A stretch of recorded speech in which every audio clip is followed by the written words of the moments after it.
Chapitre 10. Vendredi 25 janvier. Je rentre de mon cours de judo en courant. Les écouteurs toujours sur mes oreilles, j'ouvre la porte de la maison. Je me sens en forme et incroyablement de bonne humeur. J'enlève mes espadrilles, dénoue mon écharpe, retire ma veste. Puis j'arrête ma musique. Un fracas de vaisselle brisée attire aussitôt mon attention. Sans perdre une seconde, je me précipite à la cuisine, flageolant sur mes jambes. Michel tient ma mère à la gorge, mais la lâche dès qu'il m'aperçoit. Par terre, les assiettes et les verres brisés, une reste de pâte et de la sauce déjoulant le long du mur. Ma bonne humeur me quitte soudainement et je comprends que cette paix, cette fin de la violence que j'avais imaginée depuis l'accident n'était qu'une illusion. Je viens de replonger au cœur du cauchemar dans lequel je baigne depuis que Michel est entré dans notre vie. Tout va bien, Léo, tente désespérément ma mère.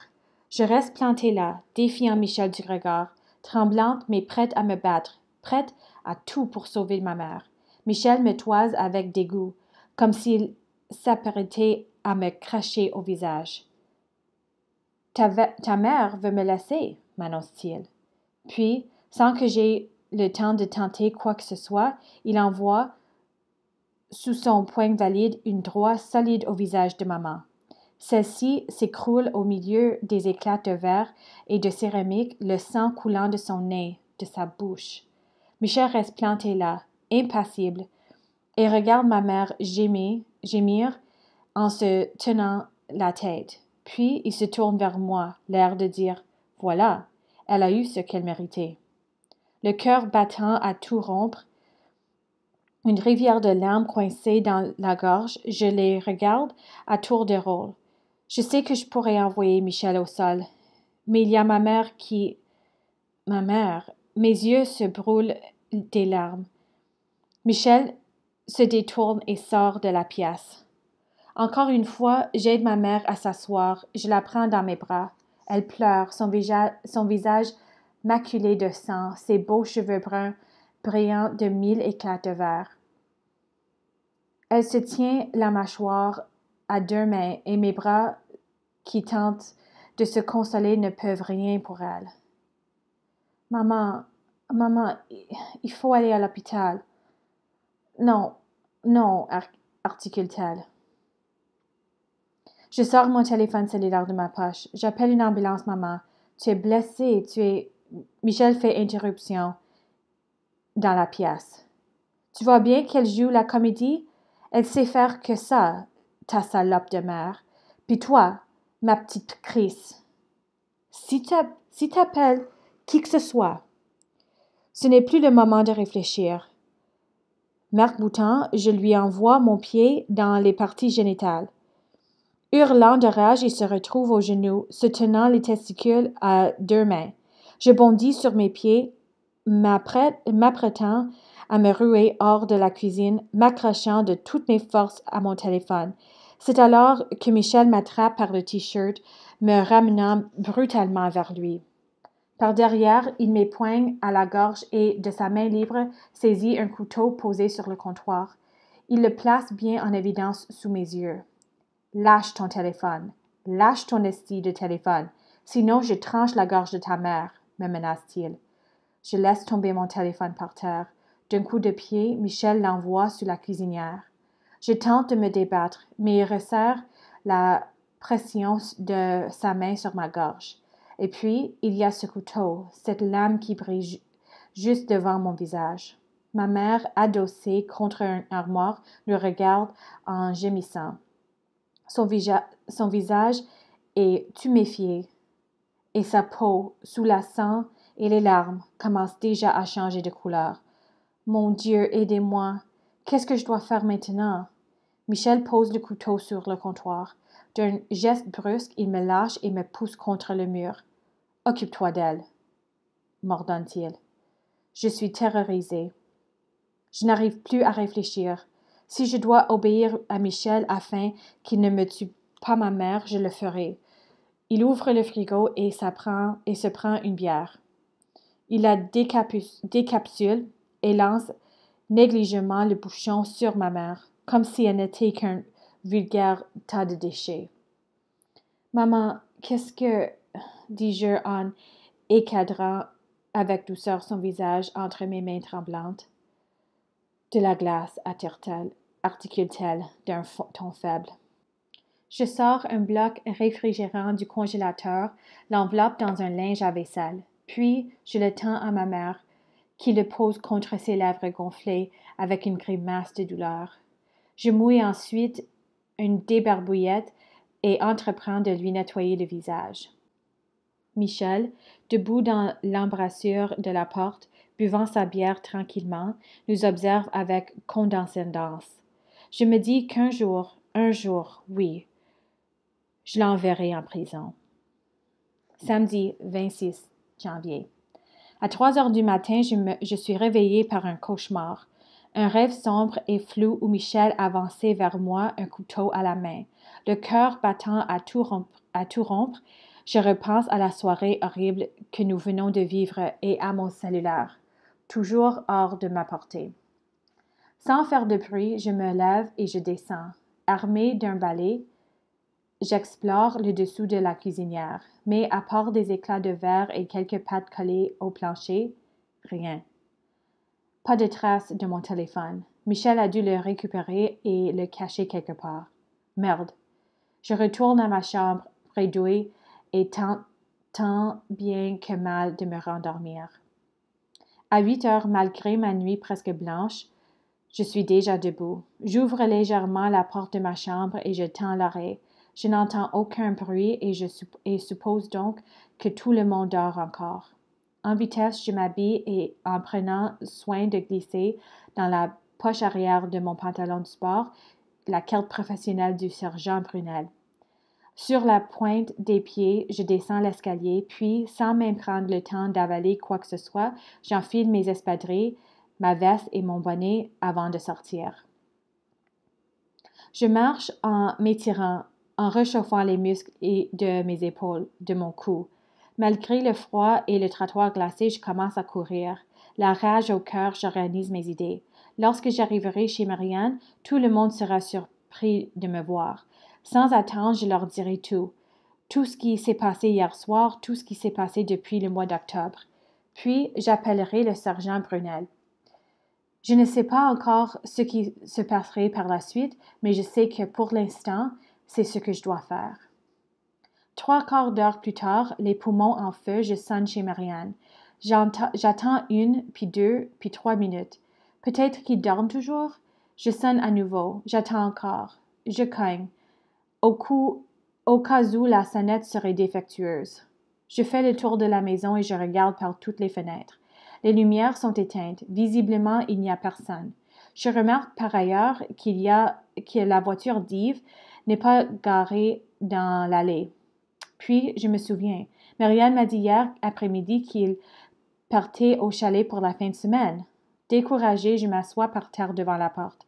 Je me sens comme un vieux chien qui aurait oublié là. Et je pleure, sans plus pouvoir m'arrêter. Qu'est-ce que je vais faire maintenant? J'ai le numéro de téléphone du sergent Brunel, mais ça ne me sert à rien puisque je n'ai plus mon téléphone. Désespérément, je fouille dans mes poches à la recherche de 50 sous pour téléphoner une cabine. Mais il n'y a rien d'autre que de vieux mouchoirs et un paquet de gomme. Je me dis que je devrais peut-être aller chez Mathieu et appeler le sergent Brunel de chez lui, mais pour cela, il me faudrait courir encore plusieurs kilomètres. Et je me sens pas le courage. Ainsi, au bout d'un long moment passé à regarder le ciel, je me relève et me remets péniblement en route vers chez moi. Mardi 29 janvier. Je suis au lit depuis 3 jours avec une forte fièvre et des courbatures. Ma mère a pris congé de son travail pour 1 semaine. Elle dit que c'est pour s'occuper de moi, mais je sais bien qu'elle ne veut pas que ses collègues voient son visage tuméfié. Sinon, ils se douteraient de quelque chose, c'est sûr. Et ils poseraient des questions auxquelles elle répondrait par des mensonges. Qu'elle est tombée dans l'escalier, que le petit voisin lui a envoyé un ballon en plein visage, et quoi d'autre encore. J'en ai vraiment assez de tout ce cirque. Au moins en ce moment, c'est calme. Depuis le soir où il m'a menacé avec le couteau, Michel se tient tranquille. Je ne sors pas beaucoup de ma chambre, mais je tends l'oreille. Pas de crise, pas d'engueulade, pas de pleurs au milieu de la nuit. Et le jour, je lis, j'étudie, j'envoie des courriels à mes amis, à qui j'ai dit que j'avais perdu mon sel, et à Mathieu. À lui, j'ai tout raconté. Je lui ai aussi demandé s'il pouvait me trouver une cellulaire rapidement. Il passera me voir ce soir après le souper. Ma mère entre dans ma chambre. Léo, je vais conduire Sabine à son cours de danse, puis faire des courses à l'épicerie. Tu vas être correct? Me demande-t-elle. Oui, oui, ça va aller, que je réponds en bâillant. OK, tout à l'heure. Par la fenêtre, je la regarde monter dans sa voiture. Puis, comme si j'avais le feu aux trousses, je descends au salon et je décroche le téléphone. Geneviève, c'est Léo. Allô, il paraît que tu as attrapé une grosse grippe. Oui, mais ça va mieux maintenant. Je voulais te dire que si tu veux voir ma mère, elle vient de partir faire des courses à l'épicerie. Je sais qu'elle te rappelle jamais, alors je me suis dit que peut-être... Court silence. Geneviève semble réfléchir. Elle ne travaille pas aujourd'hui? Demande-t-elle. Non, elle a pris congé cette semaine. Vous pourriez peut-être aller boire un café? Comme je sais qu'elle s'inquiète pour ma mère, j'ai pensé que si elle voyait son œil au beurre noir, Geneviève comprendrait tout de suite ce qui se passe. Mais tout à coup, je me sens ridicule et j'ai envie de tout laisser tomber. Peut-être que mon idée n'était pas si bonne finalement. J'ai justement besoin de 2 ou 3 trucs pour le souper, dit-elle enfin. J'y vais tout de suite. Super, bye. Bye Léo et merci.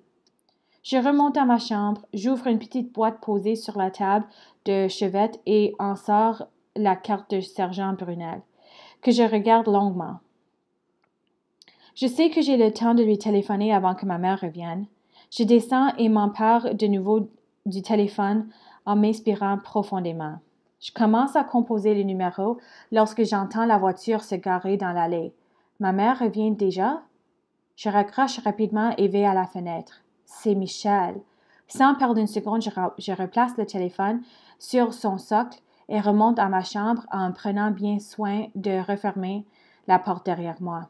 Il entre dans la maison avec fracas. Je dépose la carte du policier dans ma boîte et me mets au lit. Quelques minutes plus tard, la voix de Michel retentit. « T'es où?